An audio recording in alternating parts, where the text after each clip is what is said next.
Hello friends, कैसे हैं आप सब। स्वागत है आप सभी का आपके अपने यूट्यूब चैनल पर। दोस्तों, महाभारत के अनुसार द्रौपदी राजा द्रुपद की बेटी और पांडवों की पत्नी थी। कौरवों द्वारा आयोजित किए गए जुए के खेल में द्रौपदी को दांव पर लगाया गया। पांडव दांव हार गए और उसके बाद दुशासन ने उसे भरी सभा में अपमानित किया। दोस्तों, महाभारत में द्रौपदी के चीरहरण की कहानी तो आप सभी जानते ही हैं। द्रौपदी 5 पांडवों की पत्नी थी, ये भी आप जानते ही होंगे। लेकिन ये सोचने वाली बात है कि द्रौपदी 5 पांडवों से प्रेम कैसे करती थी। क्या पांचों पांडव के बीच द्रौपदी को लेकर कोई नियम था? इन सभी सवालों के जवाब जानेंगे हम अपनी आज की इस वीडियो में।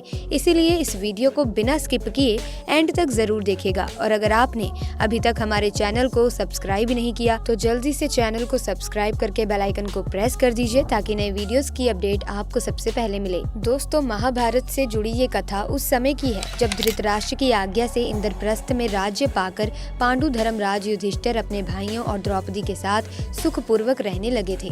पांडवों के स्वभाव से इंद्रप्रस्थ की प्रजा भी काफी प्रसन्नता पूर्वक अपना जीवन यापन कर रही थी। पर एक दिन अचानक जब सभी पांडव भाई राज्यसभा में बैठे थे, उस वक्त बाहर नारद मुनि आते हैं। देव ऋषि नारद को अपने सामने देखकर धर्मराज युधिष्ठिर सहित सभी पांडव भाई खड़े होकर हाथ जोड़कर उन्हें नमस्कार करते हैं और उन्हें अपना आसन बैठने के लिए देते हैं। नारद मुनि के आसन पर बैठने के बाद सभी पांडव भाई अपनी पूरी श्रद्धा से उनका आदर सत्कार करते हैं। पांडवों की सेवा भाव को देखकर देव ऋषि नारद मन ही मन बहुत प्रसन्न होते हैं। तभी वहां द्रौपदी आती हैं और नारद मुनि का आशीर्वाद लेकर चली जाती हैं। द्रौपदी के जाने के बाद नारद मुनि पांडवों के भविष्य को लेकर चिंता जताते हुए धर्मराज युधिष्ठिर और बाकी भाइयों से कहते हैं कि द्रौपदी, तुम भाइयों की पत्नी है, इसीलिए तुम लोगों को ऐसा नियम बना लेना चाहिए ताकि भविष्य में तुम्हारे बीच आपस में कोई झगड़ा ना हो, क्योंकि स्त्रियों के पीछे किए गए झगड़े कई बार भाइयों की मौत का कारण बन जाते हैं। नारद मुनि की बातें सुनकर पांचों भाई सुन रह जाते हैं और फिर थोड़ा रुककर धर्मराज युधिष्ठिर नारद मुनि से कहते हैं, प्रभु, हम 5 भाइयों में आज तक कभी द्रौपदी को लेकर कोई मनमुटाव नहीं हुआ और मुझे पूरी उम्मीद है कि भविष्य में भी हमारे बीच कभी ऐसा कुछ नहीं होगा। इसीलिए शायद हमें ऐसा कोई नियम बनाने की जरूरत ही नहीं है। तब नारद मुनि युधिष्ठिर को समझाते हुए कहते हैं, मैं जानता हूँ कि तुम 5 भाइयों में बहुत प्रेम है और इसमें कोई दो राय नहीं है। जितना प्रेम तुम भाइयों में है उतना प्रेम तीनों लोकों में अन्य किसी भाई में नहीं होगा। लेकिन मैं तुम्हें ये भी स्पष्ट बता दूं कि नियति को कोई नहीं जानता, इसीलिए ऐसी कब क्या जरूरत आन पड़े और तुम्हारे बीच द्रौपदी को लेकर विवाद हो जाए, ये कोई नहीं जानता। इसीलिए मैं तुम्हें एक कथा सुनाता हूँ। इस कथा को सुनने के बाद तुम खुद ही निश्चय कर लेना कि क्या तुम्हें ऐसा कोई नियम बनाना चाहिए या फिर नहीं। दोस्तों, इसके बाद देव ऋषि नारद मुनि 5 पांडव भाइयों को कथा सुनाते हैं सुंद और उपसुंद की। दोस्तों, आपको बता दें कि नारद मुनि जिस सुंद और उपसुंद की कहानी पांडवों को सुनाते हैं, उनका वर्णन महाभारत आदि पर्व में विरुदागमन राज्य भल्लभ पर्व में वर्णित है, जिसके मुताबिक प्राचीन समय में सुंद उपसुंद नाम के 2 पराक्रमी भाई थे। दोनों के बीच बहुत ही ज्यादा प्रेम था। उनकी मति सदा एक ही रहती थी। दोनों को देखकर ऐसा लगता था कि वो दोनों एक दूसरे के बगैर अधूरे हैं। एक दिन दोनों के मन में तीनों लोगों को जीतने की इच्छा हुई। इसके बाद वो दोनों भगवान ब्रह्मा की कठोर तपस्या करने लगे। उनकी तपस्या से प्रसन्न होकर एक दिन भगवान ब्रह्मा प्रकट हुए और उन्हें मनचाहा वर मांगने को कहा, जिसके बाद दोनों भाइयों ने भगवान ब्रह्मा से अमर होने का वर मांगा।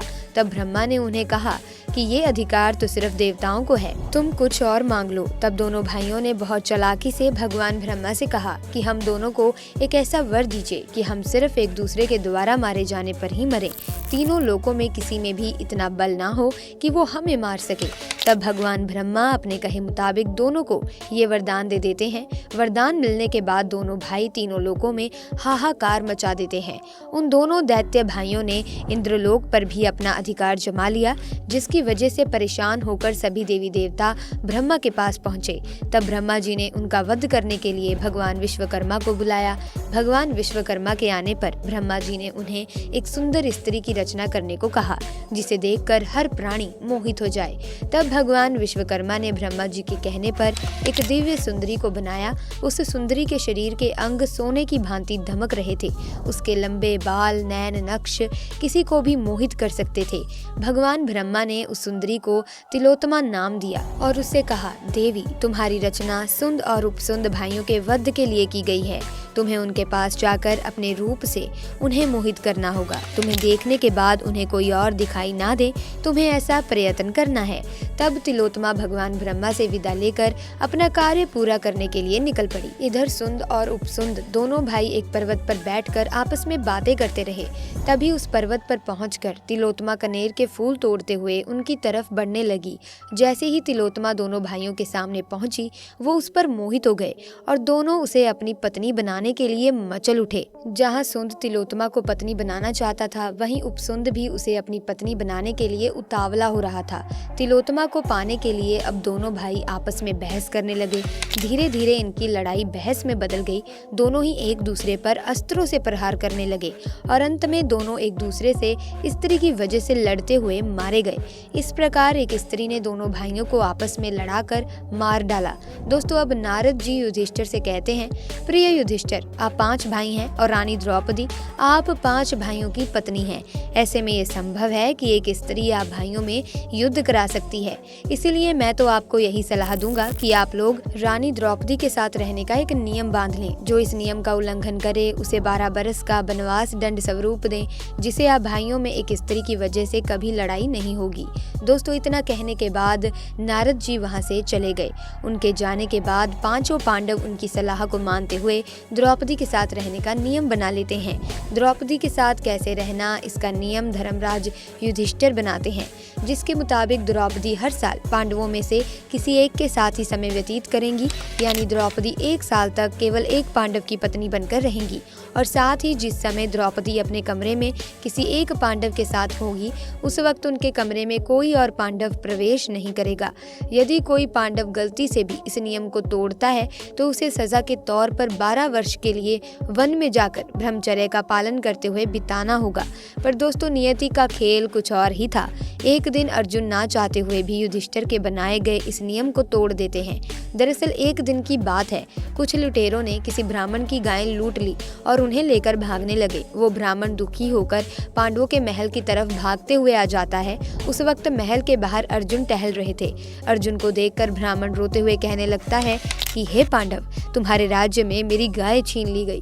अगर तुम अपने राज्य की रक्षा सही तरीके से नहीं कर सकते तो तुम निसंद पापी हो। ब्राह्मण की बात सुनकर अर्जुन उसकी मदद करने का फैसला करते हैं, लेकिन अर्जुन के सामने एक समस्या थी। दरअसल जिस कमरे में राजा युधिष्ठिर द्रौपदी के साथ बैठे हुए थे, उसी कमरे में अर्जुन के अस्त्र शस्त्र रखे हुए थे। अर्जुन अब सोच में पड़ जाते हैं कि वो अर्जुन द्वारा बनाए गए नियमों का पालन करें या फिर ब्राह्मण की मदद करें। अंत में अर्जुन ये फैसला लेते हैं कि उन्हें ब्राह्मण की मदद करनी है, फिर चाहे उन्हें उसका प्रायश्चित ही क्यों ना करना पड़े। उसके बाद अर्जुन बिना समय गवाए सीधे द्रौपदी के कमरे में प्रवेश कर गए और फिर युधिष्ठिर से अनुमति लेकर धनुष बाण उठाया और ब्राह्मण की मदद के लिए निकल पड़े। अर्जुन ने जाकर अपने धनुष और बाण से लुटेरों को मार गिराया और गायों को वापस ब्राह्मण के पास लेकर आए। ब्राह्मण ने उसे ढेर सारा आशीर्वाद दिया और वहां से अपनी गायों को लेकर चले गए। ब्राह्मण के जाने के बाद अर्जुन युधिष्ठिर के पास गए और उनसे कहा कि मैंने आपकी प्रतिज्ञा तोड़ दी है, इसीलिए मुझे वनवास जाने की आज्ञा दे। युधिष्ठिर को ये पता था कि अर्जुन ने ब्राह्मण की मदद के लिए उनकी प्रतिज्ञा तोड़ी है, इसीलिए उन्होंने अर्जुन से कहा, तुम मुझसे छोटे हो और छोटे भाई यदि अपनी स्त्री के साथ एकांत में बैठा हो तो बड़े भाई के द्वारा उनका एकांत भंग करना अपराध है। लेकिन जब छोटा भाई यदि बड़े भाई का एकांत भंग करे तो वो क्षमा का पात्र है। इस पर अर्जुन युधिष्ठिर से कहने लगते हैं, भैया, धर्म पालन में किसी भी प्रकार की धोखाधड़ी नहीं करनी चाहिए, इसीलिए आप मुझे वनवास जाने की आज्ञा दें। अर्जुन की बात सुनकर युधिष्ठिर अर्जुन को वनवास जाने की आज्ञा दे देते हैं, जिसके बाद अर्जुन वनवास जाने को निकल पड़े। तो दोस्तों, मैं उम्मीद करती हूँ कि अब आप समझ गए होंगे कि द्रौपदी कैसे अपने 5 पतियों के साथ रहती थी। कहानी पसंद आई हो तो वीडियो को लाइक और शेयर करना ना भूलें। साथ ही चैनल को सब्सक्राइब करके बेल आइकन को प्रेस कर दें ताकि नए वीडियोस की अपडेट आपको मिलती रहे। आपका बहुत बहुत धन्यवाद।